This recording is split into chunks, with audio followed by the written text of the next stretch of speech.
Você não está pagando pelo produto, então você é o produto. Na maioria das vezes, a tecnologia vai te controlar e você não vai perceber.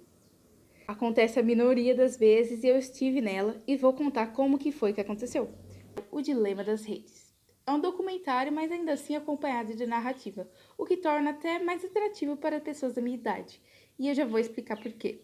No geral, os relatores são ex-funcionários de mídias e redes sociais, inclusive em cargos até bem altos como presidentes de determinados setores. Inicialmente, eles eram cheios das boas intenções.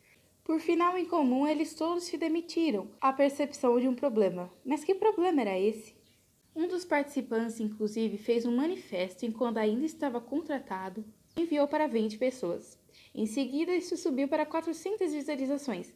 A maioria concordava com o ponto de vista. Mas sabe o que deu toda essa concordância? No final, não deu em nada. Todos sabiam que havia um problema, mas a minoria estava interessada em correr atrás da resposta. Até é irônico, eu entendo, pensar que os funcionários mesmos que criaram, sabendo o que acontecia, se viciavam naquilo.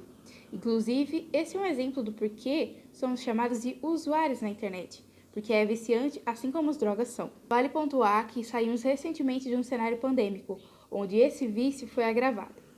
As pessoas que tentam sair dessa situação geralmente usam vários tipos de força. Força de vontade, força bruta ou até a competição, porque sim, as mídias e redes competem entre si. Um dos exemplos foi um viciado em Reddit, sim, viciado em uso do aplicativo Reddit, ou então o site, que criou um software para combater isso, então evitava o uso em excesso.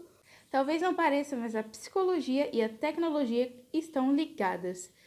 Inicialmente, nós somos atraídos pela curiosidade de saber como os aparelhos, as redes, as mídias funcionam. Então, nós somos instigados a continuar acessando de acordo com o algoritmo que é pautado em nós mesmos, nossa personalidade, nossos gostos, nossos interesses. Porque se nós formos sempre considerados certos e corretos, nós vamos nos sentir mais confortáveis de permanecer no mesmo lugar por mais tempo. E isso pode ser usado como ferramenta política, com o exemplo do Myanmar, onde você compra um celular e o primeiro aplicativo que vem baixado é o Facebook. Inclusive, temos imagens das eleições de 2018, em que eram presentes muitas fake news, que geram mais dinheiro do que fatos. Inclusive, um exemplo disso é o Twitter, em que as fake news começam a se propagar 6 vezes mais rápido do que os fatos. Agora eu vou te apresentar 2 pontos que parecem contrários, mas que chegam no mesmo lugar. O declínio. As interações sociais acabam sendo limitadas porque, às vezes, dá a impressão de que não vale a pena sair para conversar se pode fazer uma ligação. Ao mesmo tempo que tornamos-nos mais dependentes dos mais velhos ou do nosso círculo social inicial, a família. Isso porque, tira a carteira de motorista para quê se eu posso chamar um Uber, não é mesmo? Também há um terceiro declínio, o da saúde mental, principalmente para o gênero feminino.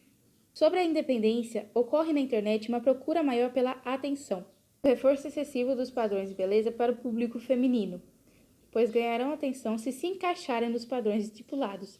E isso acaba gerando, na verdade, cyberbullying. Então, ao invés de a sua autoestima aumentar, ela vai declinar porque você vai ser criticado de qualquer forma. No doc, aponta-se uma afirmação de que a internet é o lugar de se vender a certeza, ou seja, quem paga, paga pela manipulação. Chega a ser engraçado porque também há entre os relatores investidores iniciais de algumas redes e mídias. Inclusive, esse cara joga uma pergunta de se benefícios das coisas são sempre voltados para os já nascidos beneficiados. Surge uma nova tecnologia e isso só é feito para deixar os ricos mais ricos e os pobres mais pobres, consequentemente. Como eu pude perceber como eu estava sendo afetado? Antes de responder, eu quero contar um fato para vocês. Como eu disse, os funcionários no início estavam cheios da boa intenção. E foi aí que se criou no Facebook o botão do like, do gostei. Inclusive, deixe o seu aqui embaixo. Disse agora sobre o Facebook porque foi através dele que reparei o que estava acontecendo. Nós sabemos que no celular há os botões de volume e tem várias categorias: notificação, mídia, música, ligação e etc. Talvez tenham até mais.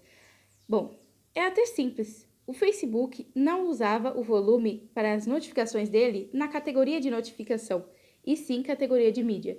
Então, quando eu assistia um vídeo, poderia vir uma notificação com aquele tal de barulhinho para mim. mesmo que o som das notificações estivesse desligado, ou seja, ele ia para outra categoria e ele conseguia passar da mesma forma. O DOC conclui que, para evitar esse tipo de problema, seriam necessárias legislações e a regulamentação da internet. Isso já faz alguns anos, desde o lançamento. E recentemente vemos o quê? Elon Musk comprando Twitter e tirando tudo regra que podia ter. Não entendi, mas tudo bem. E outro exemplo totalmente contrário, em que um lugar nos Estados Unidos proibiu a rede social TikTok. Vale aqui um ponto que eu tenho que ressaltar para vocês, para dar uma panfletada de uma série que eu gostava muito, infelizmente acabou, Grace and Frankie, que, cara, é muito engraçado porque a dublagem parece que sincroniza com o cabelo, né, gente, com o penteado do cabelo. Vou demonstrar aqui para vocês. Quem foi fã, assim como eu, deve ter reparado que sim, gente, o cabelo e a dublagem parece que são, assim, uma dupla. Para finalizar o compartilhamento de aprendizados que eu tive com você, eu quero te dizer que eu também acredito que as críticas são as verdadeiras otimistas. Isso foi dito durante o filme. Bem, e por que eu acredito nisso? As críticas elas devem ser feitas com cautela. Não deve ser deturpada para cyberbullying, um adendo. Mas eu gostaria muito de saber sobre o seu comentário, o seu feedback aqui embaixo. Te vejo na próxima semana.